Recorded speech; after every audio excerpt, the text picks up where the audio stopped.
where it seems like it builds and builds and builds, and all everybody's talking about is, whoa, it's bad. It's bad. Whoa, it's bad. Is it the same concept where it's like, okay, just go focus on yourself? Yeah, it's bad for them. Yeah, it may be bad for them. It ain't bad for me. Yeah, it's hugely opportunistic. Yeah, if it's bad. I had a friend of mine years ago during one of the other recessions that was disastrous. The world was coming to an end, and he said, I said to him, you're in sand and gravel and concrete. You got 4 other huge businesses that supplies commodities to America. I says, how you handling the recession? And he says, oh, I just chose not to participate. And that's what but it was I just chose not to participate. So what goes on around you does not have to affect you. You can look at it and go, wow, look at this. This is kind of interesting here. Everybody here is bread line, and I mean during the Depression, 25% of the people were out of work. 75% had jobs, and more wealth was created during the Depression than any time in our history. Because people were going, wait a minute, there's a piece of land here that was selling for $10,000 and now they're giving away for $10? Well, I think I'll buy 2 of those. And then 10 years later, that $10,000 that land they bought for $10 was worth $200,000. I mean, more wealth was created during the Depression than any time in history. And what's occurring around the world when if you just believe that I am going to take it full advantage, this is the best. See, every day is always the best time in the world to do anything. I have friends who are in the automobile business, and they used to if they had a customer the first couple days of the month, they'd say to the customer, this is the best time to buy a car because it's the first couple days of the month, we haven't sold the car yet, and my boss wants to make a deal at any price. You're going to get the best deal ever. So if you ever want to buy a car, always come in the first couple days, because if you're the first guy to buy a car, they give them away because he wants the first deal on the board to get the ball rolling. It's your lucky day to buy a car today. Now, if you come in the middle of the month, they go, coming in the middle of the month is the best time during the month to buy a car. And the reason is my boss is just dying to hit the number that hits his monthly nut. He needs to get that magic number, and he's doing everything right now to get it as fast as he can. So they give the best deals on a car in the middle of the month because he's trying to hit his number. And he's got to do it no matter what, so he gives the cars away. Now, if you come in the end of the month, he goes, it's your lucky day. If you ever want to buy a car, you come at the end of the month because the boss has already hit his number of hitting his overhead. Everything now is pure profit. He gives the cars away. He doesn't have to make any profit on them at all. It's just numbers now. It gets some higher allocations next month. So at the end of the month, they just blow the cars out as fast as they can at the cheapest possible prices. All 3 of those things, by the way, are 100% true. So same thing in a scenario. Whatever the scenario it is, all we have to do is believe and say with vibration, this is a fantastic time to do business. And somebody can say, tell me exactly why. And my answer is, I don't know why. I don't have to know why. I just have to believe that it is, and the evidence will show up in a while.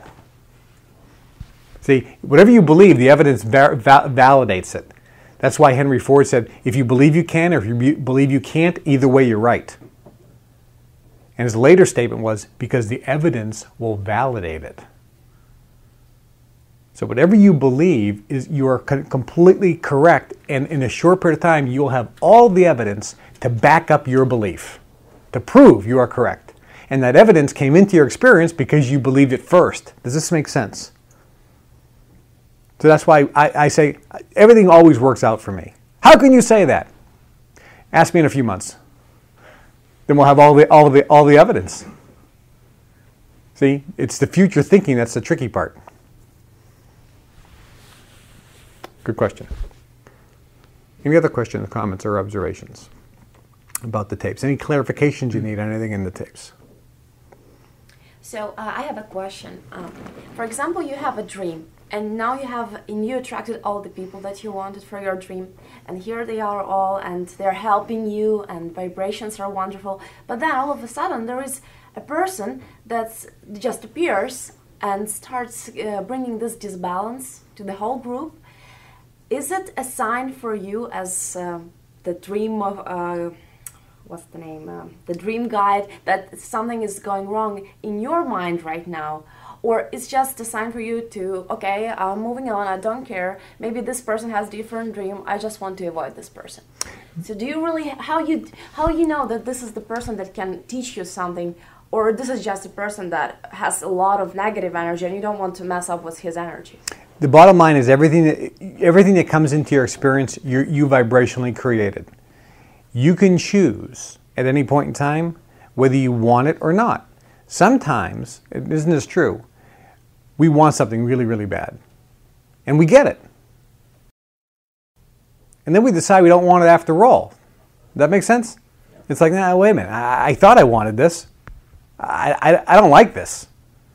You ever order something on a menu? Looks really good. Comes, ooh, I don't want this. I should have ordered what you ordered. Well, no problem. So you could be vibrating. You're vibrating something. And something is coming into your experience. And whatever is there, if you don't like it, you can choose, you know? You may not even know why or how you vibrated and created this in your life. But it's there, you created it. You don't have to worry about how, but the fact is you did. And so if you don't like it, just shift it. When you look at things you don't like or don't want, or feel feelings you don't want, you just look at them for a moment, acknowledge them, and then decide, okay, I know I don't want this. What do I want? Every, quote, negative experience that comes into your life, every negative experience that comes into your life primarily is there to help you clarify what you want. If you know what you don't want, you can now clarify what you do want. So whatever comes into your life that you don't want, just acknowledge it and use it as a method of helping you clarify what you do want. So immediately look at what it is you don't like, acknowledge it for a moment, then don't look at it. Now say, okay, I know I don't want this. What is it that I do want? And focus on what you want, what you want, what you want. Turn your back on what you don't want. See, the reason that people don't move off point zero and get what they want was they keep focusing and talking about what they don't want. I need more money, but I don't have any. And I don't know how I'm going to have any. But I want more, but I don't know how I'm going to get it. And I never get any more money. Every time I try to get more money, money doesn't come in. All they're doing is thinking about no money, no money, no money, no money, no money. Instead of focusing on, look, we know you don't have any money, okay, but get off that. Start talking about and thinking about what it is you do want. That changes the focus. So if there's a person that comes into your life or an experience that comes into your life that's negative energy, you get a dynamic group of people working on a project and all of a sudden a new person comes in and you're thinking, oh my God, this is like a disaster. Okay, believe me, you vibrated that in and then say, what don't I like? Fine. What is it that I want? And focus on that. And a couple things will happen. The person will change, the person will leave, you'll get moved into a different direction. It'll all work out fine. There's too many thousands of potential scenarios that could happen.